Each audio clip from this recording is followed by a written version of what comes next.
Every legislative session, our state government creates more and more barriers that prevent Texans from voting or registering to vote.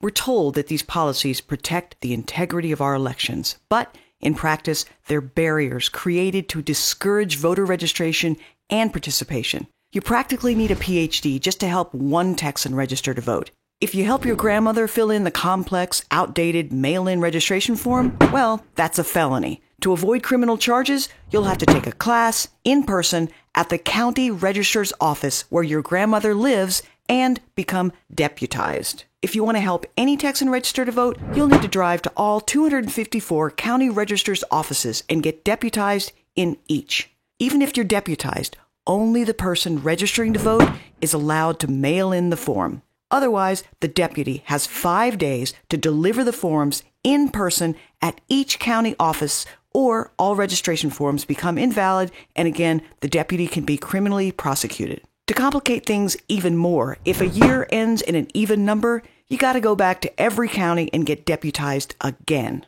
Other states encourage voter registration with laws creating online and same-day voter registration.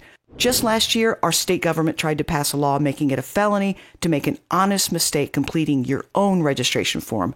Thanks to voting rights groups, that bill didn't pass. And these are just barriers to registration. Now let's talk about voting.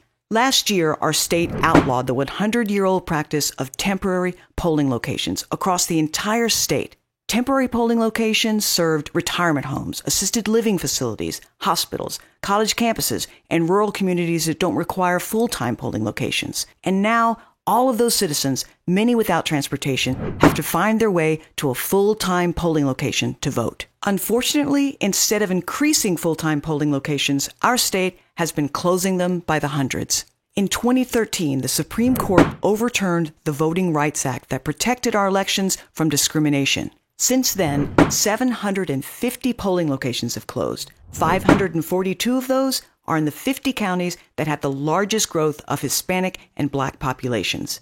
The Voting Rights Act that was overturned would have prevented this kind of discrimination. These laws are not for the people. They're selfish, discriminatory barriers created by the people whose sole agenda is to stay in office by keeping those who won't vote for them from the polls.